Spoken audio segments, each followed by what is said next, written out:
Sa paglilinis mo, utusan ko ang aking anak. Muna nga kita, umutang ka muna kay Aling Mobet ng sardinas na puti para makakain na tayo. O sige, punta ka na doon. La la la la la la la. Diyan na naman yung mga utanghera.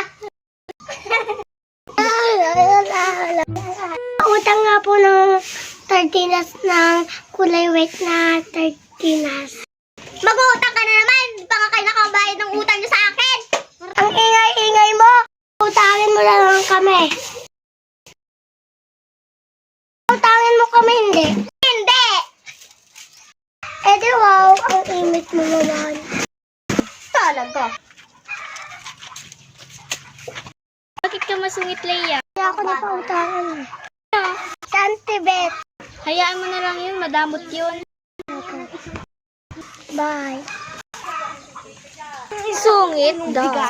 Mami, kailangan ko ang Santibet. Talaga? Anong sinabi niya sa'yo? Puro utang daw po tayo. Sinabi niya talaga yan? Tara, samahan mo ako. Opo. Talaga ba? Samahan mo ako.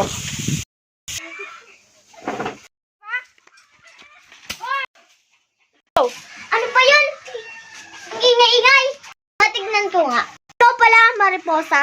O ako nga! Ang pinakamaganda! Ah, talaga ba? Akala ko kasi mukhang unggo. Haha, nakakatakot ba? Ha, oo.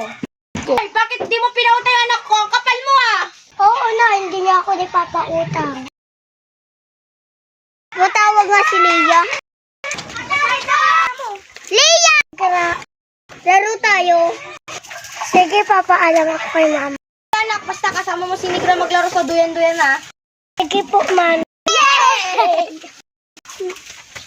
Ba't nasa ng dalawa dun? Sana all. Hoy! Ito lang naman ang utang ko! 600 sa'yo na yan! Ito ang utang mo. Oh! 600 lang naman nakalagay dito. Eh di bayad na ako! Sige, huwag ka nang utang dito ah. Talaga, hindi na ako mag-utang. Pag ano mga lakom. Ang ingay